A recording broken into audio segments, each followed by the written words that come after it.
Hi, everyone, and welcome to Lunch Hour Lessons with Allison. I'm Allison Mädl, and today is January 9th, 2019. Each week, I come to you live to bring you a topic related to nutrition and health that I think is interesting and give you a lesson to take with you into your daily life. If you like what you hear, be sure to comment or like this video. And each week, I post a transcript of the lesson on my blog at allisonmadel.com. So this week's lesson is Heartburn, Antacids, and Digestion, Part 2. I did part 1 last week, so if you haven't watched that one, now would be a great time to go back and watch because most of the information we're going to talk about today really hinges upon what we learned in week 1. So since this is the second in a 3-part series, part 1 discussed the common approach to stomach conditions like heartburn and GERD, and it brought into light the drawbacks that can be related with taking some of these treatments long term. And if you stick around today, you'll find that we're going to cover how stomach and digestion are supposed to work and what can go wrong. That's what we'll do today. And then next week, I'll give you some practical steps that you can take to optimize the acidity of your stomach and maximize nutrient absorption. So, part 2, how does the stomach work and how does digestion get started? So in order to understand how the stomach and digestion are supposed to work, we're going to need to talk a little bit of anatomy and physiology and a little chemistry. So stick with me here. I'll try to go slow enough so that we can get it all down.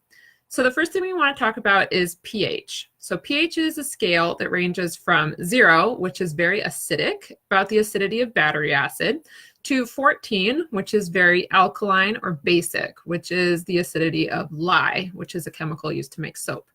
So that's the pH scale, 0 to 14. Lower pH meaning acidic, higher pH number meaning alkaline.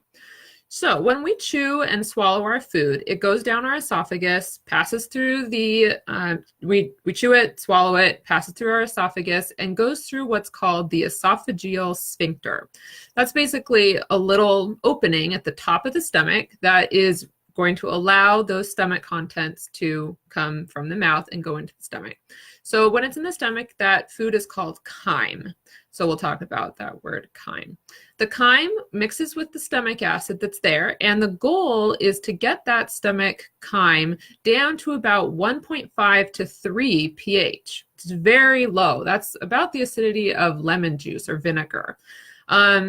The substance that makes the chyme so acidic, I mentioned, is called hydrochloric acid or stomach acid. And if you took high school chemistry, you'll know maybe you used hydrochloric acid for anything. You were always warned it's very acidic, it can burn. But luckily, the stomach in its optimal state is perfectly prepared to deal with that really, really low pH or that high level of acidity.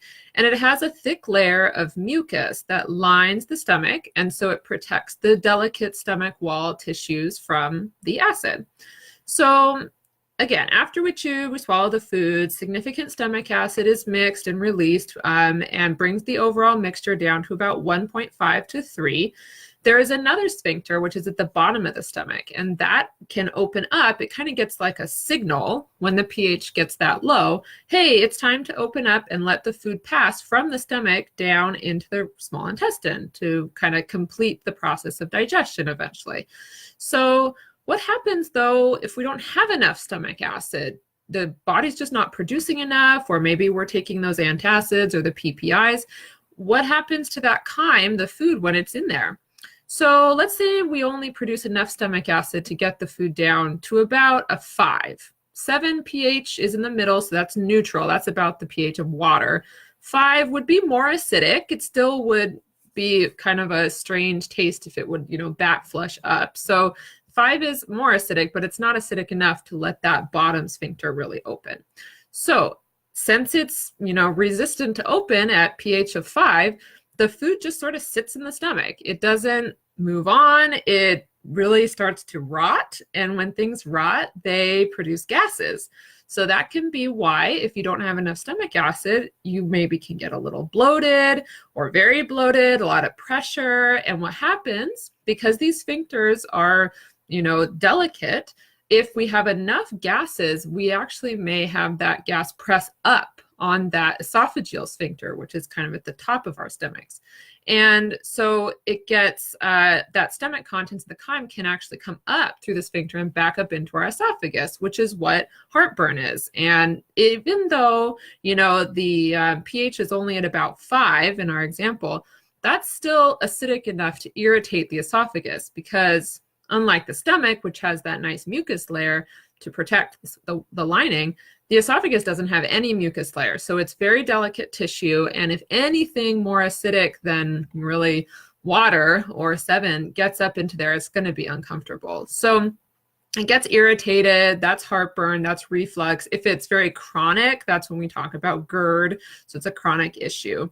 So if the stomach contents, which is the lesson here, if the stomach contents were actually more acidic, you know, we were bringing it down to maybe 1.5 to 3, that's very acidic. If we can get that, then, you know, the gas and bloating just doesn't happen, because it doesn't sit in the stomach, start to rot or any of that. It just gets it down to a really nice low pH, opens up that sphincter at the bottom of the stomach, and it just moves right along to the rest of digestion. You don't feel any heaviness or nausea after meals. Those are some of the symptoms of not enough stomach acid. So tune in next week for part 3 of the series to learn about the practical solutions that you can do to maximize the acidity of your stomach and ensure maximum nutrient absorption. So that's all the time we have for today. Be sure to tell a friend this week's lunch hour lesson, which is: most people actually suffer from too little stomach acid, not too much. Most people actually suffer from too little stomach acid, not too much. Like my page to get the weekend tip that's going to come along with this lesson on Saturday morning, and I'll see you next week. Bye for now.